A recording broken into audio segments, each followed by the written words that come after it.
Three, two, one.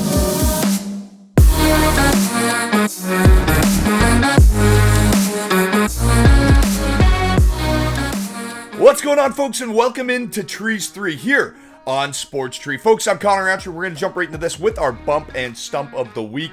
I am so excited for today's show. If you couldn't tell, I'm bouncing. Our bump of the week goes to Brooke Henderson. She won her second career major last weekend with 3 birdies in the final 5 holes to win the tournament by just 1 stroke.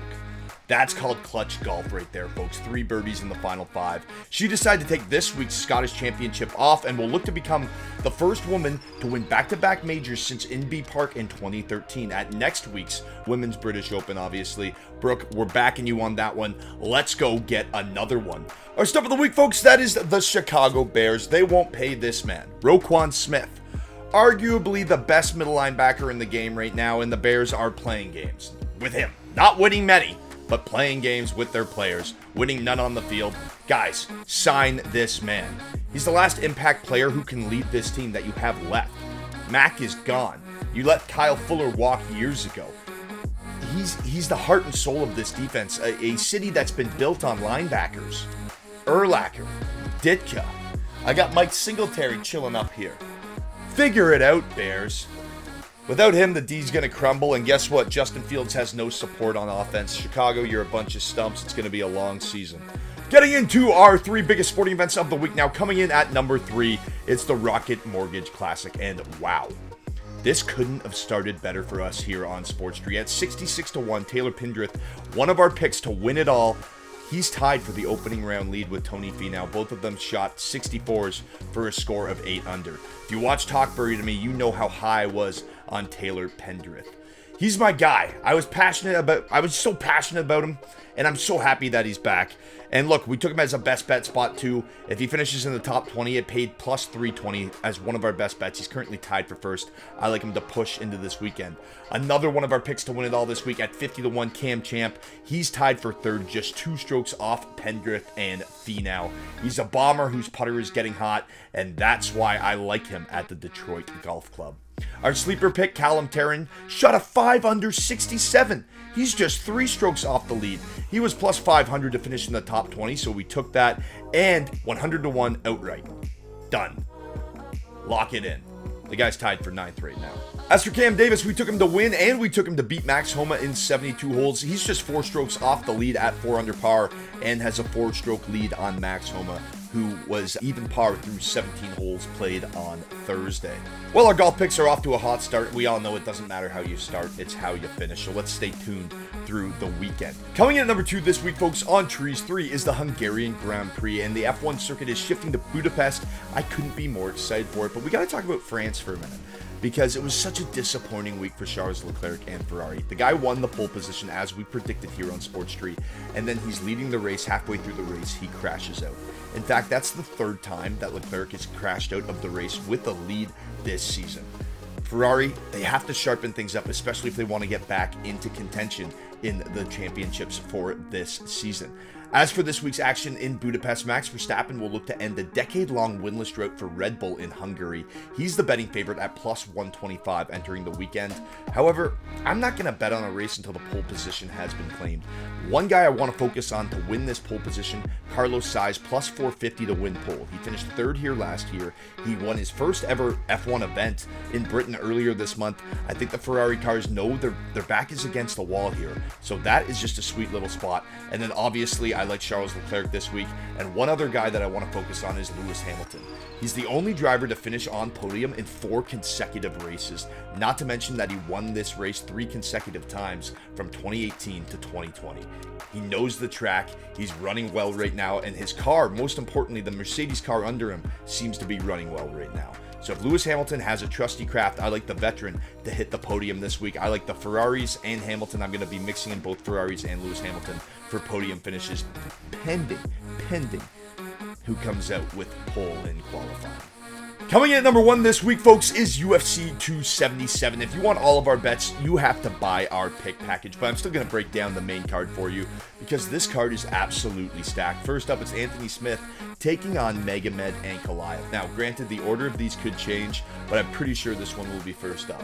Now, when you watch Anthony Smith get knocked out by Glover Teixeira, then dominated for 15 minutes by Alexander Rakic, the washed-up narrative really comes into play, right? However, since that loss to Rakic, where Smith only landed 9 significant strikes, the Lionheart has won 3 consecutive bouts, all via first-round finish. This is no cakewalk for Magomed Ankalaev. He's a top prospect. Some tout him as a future champion. I don't quite see it. I do see this, though. This guy wins. He knows how to win fights. He's so precise. So what we have is the lion heart of Anthony Smith versus the precision of Magomed Ankalaev. And I'm going to have to take the precision here.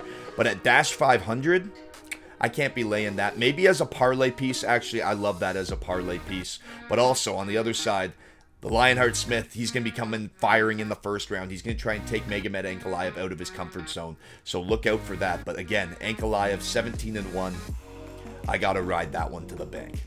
Next up, folks, is Alex Moreno versus Matthew Semmelsberger. And Alex Moreno is an experienced fighter who has fought the better competition. There's really not much more to it. He's a BJJ black belt, and he's had success with that grappling inside the UFC cage. That's important because Semmelsberger, that guy's got power in his hands. So if Moreno doesn't feel comfortable on the feet, he can level change. He's an underdog in this fight. I don't quite understand that line, but I will say this. Semi the Jedi, he's looked great. I think that he could win this fight. But I see this one playing out a little bit. I actually like the over 1.5 rounds in this one because these two guys, they're equipped to go to war. Alexander Pantoja versus Alex Perez, and this is my pick for fight of the night. Alexander Pantoja is overlooked in this spot, in my opinion. This guy's as tough as a $2 steak. In 30 pro fights, he's never been finished. Alex Perez hasn't fought in over a year. He's missed weight, he's been injured, and this just isn't the same guy that fought for a title in November of 2020. Perez has been finished in 5 out of his 6 losses, and Pantoja, he finishes over 70% of his fights. At a pick'em spot, now that's slightly favoring Pantoja, dash 150, I'm hammering Pantoja in this spot. I like Pantoja to win this fight and call for a title shot. Next up, folks, it's Derek Lewis versus Sergey Pavlovich, and this is just going to be a collision. Mass and power versus mass and power. Look, Sergey Pavlovich has 3 consecutive first-round knockouts. Derek Lewis, he's the knockout king. 13 of his 17 UFC wins have come by way of knockout, the most on the current UFC roster. The problem is Derek Lewis has also been knocked out 6 times. He's 37 years old, and Pavlovich has a 5-inch reach advantage in this spot. I'm going to have to favor the youth and size advantage, and quite honestly, I think the power advantage also lies with Pavlovich as well. Let's take Sergey. In the co-main event spot, folks, this is the fight I am most excited for. It's Brandon Moreno versus KaraFrance. It's a rematch. Moreno won the first one. He outlanded KaraFrance, 91 significant strikes to just 82. These guys are complete warriors, both of them, but Moreno has the grappling advantage here. He averages 2 takedowns per 15 minutes of octagon time, where KaraFrance has just 3 takedowns in 9 UFC fights. Moreno's much more fluid on the ground, and I think he's a better striker. I think he's got the quicker hands, and his kicks, his kickboxing and his head kicks, I think could be the difference in this fight. Look for the leg kicks to chop away at KaraFrance early. I get why people are on KaraFrance, but you guys got to stop disrespecting Brandon Moreno. This kid is the real deal. He's the former champion, and I mean, look what he did to Figgy in the second fight. I'm locking in Moreno. In the main event, folks, it's Julianna Pena versus Amanda Nunes. It's a rematch, and this is going to go one of 2 ways. Either Amanda Nunes is going to knock her into oblivion, like Amanda Nunes could knock out a hippopotamus, right? So either it ends by first-round knockout, or Julianna Pena is somehow able to extend the fight again and wins by submission. Either way, I don't see this fight going to distance. I think that's the best play. And if I'm going to... you have to buy the pick package if you want to see who I'm picking to win that fight. All right, folks, that's all she wrote. Thank you so much for tuning in to this week's edition of Trees 3. I'm Connor Roundtree. Cheers. You've made it to the weekend. 3, 2, 1.